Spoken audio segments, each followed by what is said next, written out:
la historia es bastante interesante porque México desde el siglo XIX tiene historia con la vacuna de viruela originalmente, famosos viajes de Balmis, Francisco Balmis, que pocos años después de que Jenner, el médico camperino inglés, hizo la observación de que se podía proteger a personas contra tuberculosis, contra viruela, perdón, utilizando exudado de una enfermedad de viruela de bovina, de vacas. Mujeres que ordeñaban vacas, porque en ese entonces las mujeres eran las que ordeñaban las vacas en Inglaterra, le salían pústulas en las manos cuando las vacas se enfermaban de una viruela bovina. La viruela bovina no mataba a las vacas, pero sí les afectaba. Entonces, él observó que las mujeres ordeñadoras, milkmaids les llamaban, no contraían viruela cuando la viruela en forma cíclica pasaba por las comunidades.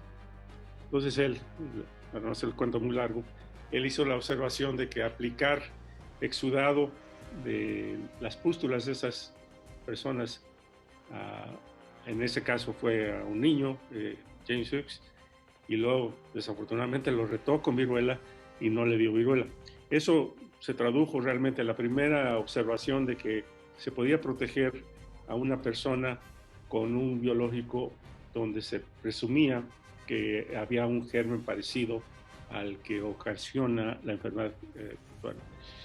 Pocos años, 6 años después de esa observación, a fines del siglo XVIII, a principios del siglo XIX, Francisco Balmis hace una incursión por la Hacienda, autorizado por la Hacienda Real de España.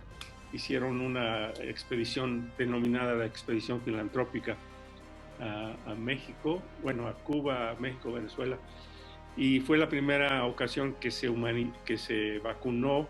Vacuna viene de la palabra vaca, vaccinia.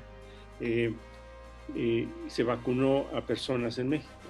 Es algo muy interesante porque México, no sabemos con certidumbre cuántas personas se vacunaron. Fundamental fue el altiplano, pero se extendió la vacunación hasta el sur de lo que es ahora Estados Unidos, porque era parte de la Nueva España, y Centroamérica y hasta Perú. Pero de México partió otra expedición, esta vez del puerto de Acapulco a Filipinas y luego a China, con niños. O sea, la vacuna se trajo de España a México en niños expósitos, niños huérfanos, pasando el biológico de brazo a brazo. O sea, prendía la vacuna, así se denomina cuando sale la pústula. Entonces esa pústula tomaban una muestra y le aplicaban a otro niño, otro niño, otro niño, porque no había una red fría, digamos, no había forma de conservarlo, hasta que llegaron a México. Y aquí a México traían instrucciones muy precisas de vacunar, de registrar a quienes se vacunaban y de producir la vacuna, seguir produciéndola. ¿Cómo se producía? Se inyectaba debajo del cuero de la vaca, de vacas, se sacrificaban las vacas después y se raspaba el interior del cuero y se coleccionaba el material purulento. Y así se pasaba. Entonces de México zarpa un barco de Acapulco Guerrero a Filipinas y luego a China. Fue la primera, es importante, para mí es importante históricamente porque es la primera experiencia internacional con la finalidad de atender y minimizar los estragos de una enfermedad infecciosa.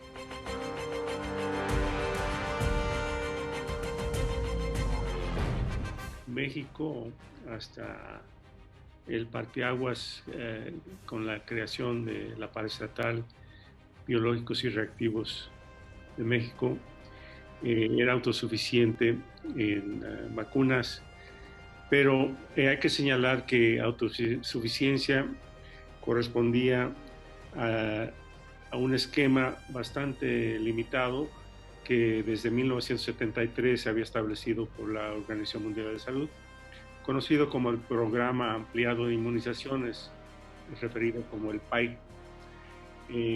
México fue de los primeros países de inscribirse a enviar su esquema de vacunación a los 6 biológicos, que incluía la vacuna antipoliomielítica, que realmente eran 3 vacunas, son polio 1, polio 2 y polio 3. La vacuna contra difteria, tosferina y tétanos, la DPT, la vacuna antisarampionosa y la vacuna contra formas graves de tuberculosis, la vacuna BCG. Las siglas corresponden a la bacteria de tuberculosis. En 1996, ya entrada la administración del doctor Juan Ramón de la Fuente como secretario de Salud, había una sugerencia del Banco Interamericano de Desarrollo que México tenía limitaciones para poder vender sus productos biológicos si no contaba con algo moderno, algo que realmente inclusive permitiera la inversión privada y la creación de una empresa de vacunas. En ese entonces estaban 2 laboratorios, laboratorio de higiene y laboratorio de virología, que producían, además de vacunas, producían sueros antiviperinos, sueros antialacrán, etc. Y en 1998,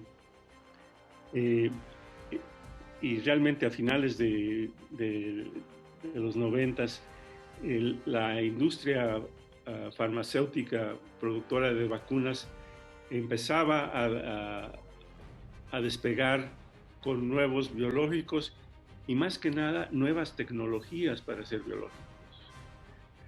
De hecho, había otras enfermedades que se reconocía que era importante poder prevenirlas mediante vacunación, pero era muy complejo la producción de las vacunas.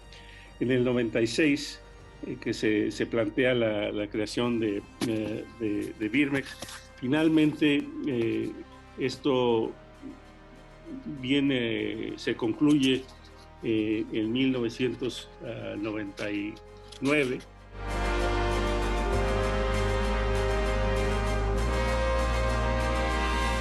En 1998 se introduce la vacuna triple viral que sustituye a la vacuna de sarampión, porque era sarampión, rubiola y parotiditis.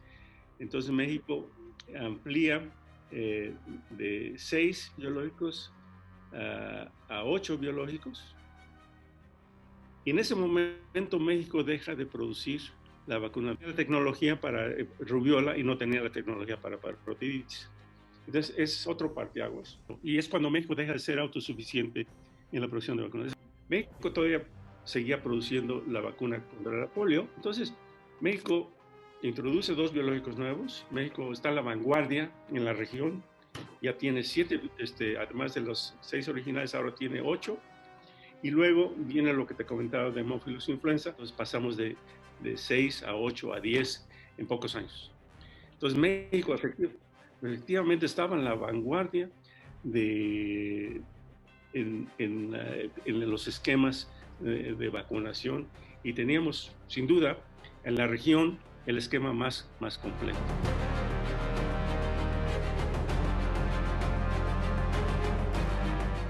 Pero Birmex tenía algo muy claro en su constitución, es que inicialmente iba a ser financiada totalmente por el Estado y la idea era de aperturar para inversión privada. Pero no, por más que se quiso, no se previó en la parte de infraestructura humana. O sea, que la capacidad para incorporar nuevas tecnologías para desarrollar los nuevos biológicos. y de hecho hizo un gran esfuerzo Jesús Cumate cuando fue secretario de Salud para la creación de la vacuna contra hemófilos influenza, pero no se avanzó, no se avanzó. Y de hecho Birmex inicia con una buena intención, sin embargo claudica por no poder avanzar y estar al tanto de las nuevas tecnologías. Y bueno, de ahí para adelante, lo que faltó en el 98 fue una inversión. Es como el fútbol, si quieres buenos jugadores, hay que comprar buenos jugadores.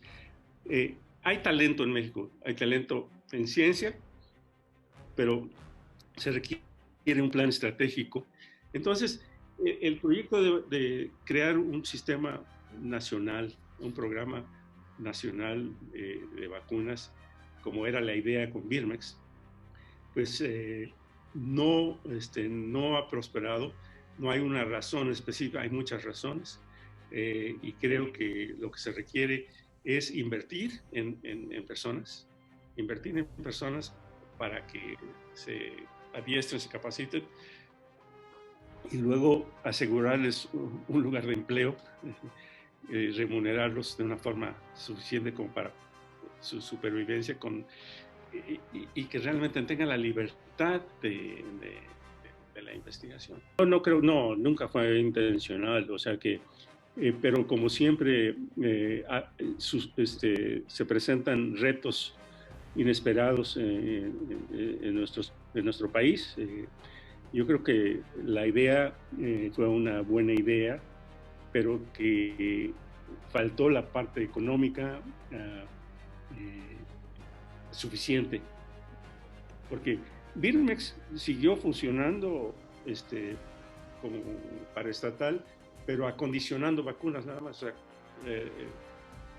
como una ensambladora, por decir así, ¿no? La parte esencial viene de otro país y aquí la acondicionan y la ponen en un frasco y lleva el marbete de Birmex, ¿no?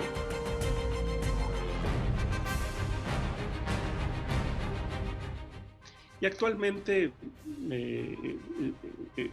sé que el gobierno, a través del Consejo Nacional de Ciencia y Tecnología, está haciendo un esfuerzo para revivir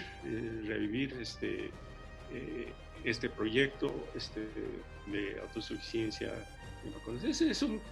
Al final del día es una cuestión de seguridad nacional, porque si recordamos la pandemia H1N1 en el 2009, pues México tenía convenios con empresas productoras de la vacuna que no se cumplieron, porque los países económicamente fuertes acapararon la vacuna, y México eventualmente recibió vacuna, pero ya tardíamente, ¿no?